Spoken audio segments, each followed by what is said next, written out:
Right now, as we speak, we are living through history's most important economic case study. As you may have heard, governments around the world have printed trillions of dollars, injecting mountains of money as stimulus, and plan on adding to national debts significantly. This, in turn, has created market conditions that many are calling frothy, dangerous, and even apocalyptic. Dr. Michael Burry, the man most famous for his 2008 housing bet, stands at the top as the most outspoken and bearish of so-called experts. His analysis points to a future that challenges the very existence of the United States of America. His tweets signaling hyperinflation akin to what we saw in the Weimar Republic during the 1920s. In today's video, we look at all the developing facts from both sides and answer the great question: is the everything bubble finally going to pop? And what am I going to do to prepare for what's to come? The first thing I'm going to look at is the ultimate worst case scenario. To lay out the foundation for this, we begin with some deleted tweets by Dr. Michael Burry. If you're not familiar with him, he was the man behind The Big Short, an investor who famously shorted the housing market in 2008, earning him and his clients billions and embedding himself into one of Hollywood's greatest movies. Recently, Burry has been on and off Twitter shooting off some pretty disturbing tweets suggesting the unthinkable. On February 20th, 2021, he specifically told followers that the US was inviting severe inflation with its insane monetary policy. His theory points to a WordPress article which makes a very good and convincing point comparing the US and the Weimar Republic. During this turbulent time in German history, the country was experiencing steady prices while the market was booming. The exchange rate against the dollar actually rose. Many got rich and many more remain on the outside of easy money, looking but unable to get in. Speculation became one of Germany's largest activities, and everyone from the elevator operator to the CEO was playing the markets. Quietly, a ticking time bomb was building. Germany's inflation cycle ran not for 1, but 9 years, representing 8 years of gestation and only 1 year of complete collapse. This story, according to Michael Burry, is beginning to look eerily familiar. His claim, America is headed down the same path. If you look around at the markets today, you will see prices rising everywhere. Whether that be real estate, stocks, commodities, or cars, everything is seemingly jumping up. But most experts are quick to blame the supply side, claiming that all of these price jumps are temporary and prices will subside once inventories catch up to demand. On the other side of this argument are experts like Peter Schiff, who point out that all of these price increases come down to one thing. Take a listen to this interview clip. Because just printing money doesn't create purchasing power. So if you give everybody money, and if you hold mortgage rates artificially low, because we've got record low mortgage rates, and all this money being created, so people, oh yeah, let me go buy a house. But just because you have money doesn't mean somebody's built a house. But, because the Fed can print money, but they don't print goods. And so homes need to be constructed. But part of the problem with all this money printing is that the cost of building homes is skyrocketing. In fact, we just before you came in today, we got the housing numbers, and it was a big disappointment. There was a big, miss on home sales, and they downwardly rose the previous month, so not nearly as many as they thought. And the big reason is, consumers can't afford to buy the prices because they're so high. Even with the record low financing, the amount of money that they have to borrow means the monthly payments are still, beyond their reach. But also the supply is not there because the builders can't build. Okay, so let's go over a couple of facts and make sure we understand this correctly. What Peter just said is pretty simple on the surface. Inflation is creeping into our lives via higher prices on real estate and countless other items that slowly bleed the purchasing power of the US dollar. And while the first portion of that statement is undoubtedly correct, there are many who give a valid counterargument to this claim. They include the Federal Reserve, who is convinced that all of these price hikes are transitory. Once the supply catches up to demand, they seem to think that prices will calm. Specifically, Jay Powell is predicting that once this year passes, inflation will slowly come back down to 2%, the official target number. If this is the case, well, Peter will be wrong, and Michael Burry will be very, very wrong. So far, the evidence, in my opinion, seems to be pointing to the Federal Reserve story. I know that's going to cause a lot of haters to come out in the comments, but it's just the truth. And if you give me a second to explain, I can show you why. If the permanent inflation tale is correct, we would see something else happen to our currency. Here is the clear example. Argentina is a country that is actually battling severe inflation. In the past few years, you can easily spot this by looking at the Argentinian peso. Its currency has been devalued significantly in the past 2 years.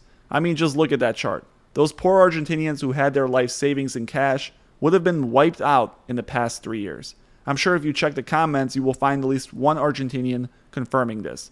Now look at the US dollar. Despite the worst CPI numbers in over a decade, the US dollar index doesn't look too bad. In fact, we're at pretty steady levels, up much higher than where we were back in 2008. Over the past few months, we've actually strengthened the dollar, and it seems to be in a continued uptrend.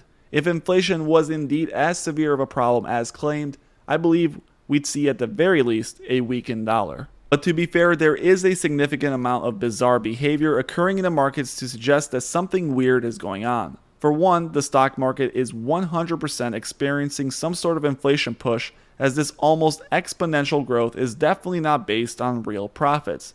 Then you have countless billionaires and financial experts all saying that the market is significantly overvalued. Just look at Berkshire for an example. They have over $138 billion in cash just sitting there waiting for investment. Over the past year, if that cash was deployed at the bottom of the pandemic panic, Warren could have easily doubled his money, and based on where the market is headed, there really isn't a good reason not to deploy unless you truly believe that a severe market downturn is coming. One bigger than that massive drop in March of 2020. Either Warren Buffett is making the worst mistake in his career, or they're onto something much bigger. If Warren refused to deploy the cash in the 2020 crash, can you imagine what he's waiting for? He has stated countless times that this 0% interest rate environment and this unlimited money printing glitch is just too good to be true. Yet since 2010, he's been dead wrong. We have found nirvana, printing billions, keeping rates at zero, and generating multiple trillion-dollar companies. As a result, Berkshire has lagged the S&P, but Warren seemingly doesn't care, instead focusing on a future crash that has never come up. Him and his partner Charlie have stated numerous times indirectly that this market is truly bizarre. And while they have never come out and said that a crash is incoming, they have, in my opinion, hinted at the fact that this is just too good to be true, and America may be past its golden age. But before I show you one of Charlie Munger's most controversial clips, please make sure you hit that subscribe button if you're enjoying the content. Now back to Charlie. Charlie? Well, I agree with you that the economics of the country are probably going to increase for a considerable period ahead. But I suspect that in very important ways we are at or near the apex of a great civilization. You heard it here first, folks.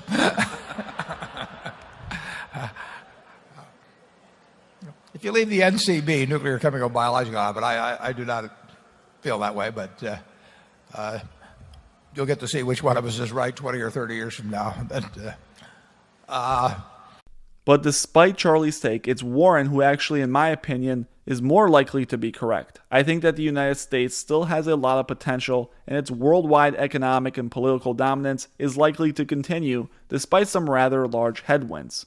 There were plenty of people who predicted that hyperinflation would come in after the 2008 monetary policy changes. They have all turned out to be dead wrong. That's just the facts. The United States dollar is the worldwide reserve currency, and as long as that is the case, I think that the US has a large advantage over any other economy in the world. Sure, that doesn't make us immune from an economic depression, but it sure makes it extremely hard for a scenario like Michael Burry is predicting to unfold. The US is special. The US cannot default on its bonds, unlike Argentina, Venezuela, or Lebanon. This is because the United States prints bonds in its own currency. This is basically saying that the US issues its debt in its very own currency. And guess what? They have access to the printing press, which means they can just print the debt away. Sure, that would devalue the dollar, but it means as long as the debt is dollar-based, it could never ever default on it. Take a listen to Warren explain exactly this. Given the unprecedented time of the economy and the debt level, could there be any risks and consequences of the U.S. government defaulting on its bonds? No. If you print bonds in your own currency, what happens to the currency is it can be a question, but you don't default. And the United States has been smart enough, and people have trusted us enough to issue its debt in its own currency. And Argentina is now having a problem because the debt isn't in their own currency, and lots of countries have had that problem, and lots of countries will have that problem in the future. It is very painful to owe money in somebody else's currency, but if I could issue a currency, Buffett bucks, and I had a printing press, and I could borrow money, and in that, I would never default. So what you end up getting in terms of purchasing power can be in doubt. But in terms of the U.S. government, when Standard & Poor's downgraded the United States government, I think it was Standard & Poor's some years back, that to me did not make sense. I mean, in the end, how you can regard any corporation as stronger than a person who can print the money to pay you, I just don't understand. So don't worry about the government defaulting. So to wrap it all up, I'll give you my humble opinion. I think Michael Burry will be very wrong. We will not end up like Weimar Germany anytime soon. However, given the extreme conditions the market is currently in, it's very possible we see the dollar get devalued and inflation jumps up to those 1970s levels. This does mean significant turmoil in the markets, but not the end of America as we know it. I think a large market downturn, one bigger than what we saw in March of 2020, is very possible and likely. I've already made a video showing Burry's positions preparing for a scenario similar to this, one filled with inverse treasury calls and big tech calls. My portfolio looks very similar. It's essentially a bet that the markets will turn over soon with upside protection via big tech calls. This type of bet will give you the ability to profit on both ends. If the Fed is right and inflation stays low, while the market continues its parabolic move up, you'll get profit via those tech calls. While if inflation does get out of hand and the Fed is forced to raise interest rates, you'll get some serious profits on those TBT calls. Thank you guys for watching, and please make sure you hit that subscribe button if you enjoyed. And if you're interested in buying up some crypto and earning some interest on it, please consider using my BlockFi affiliate link in the description below.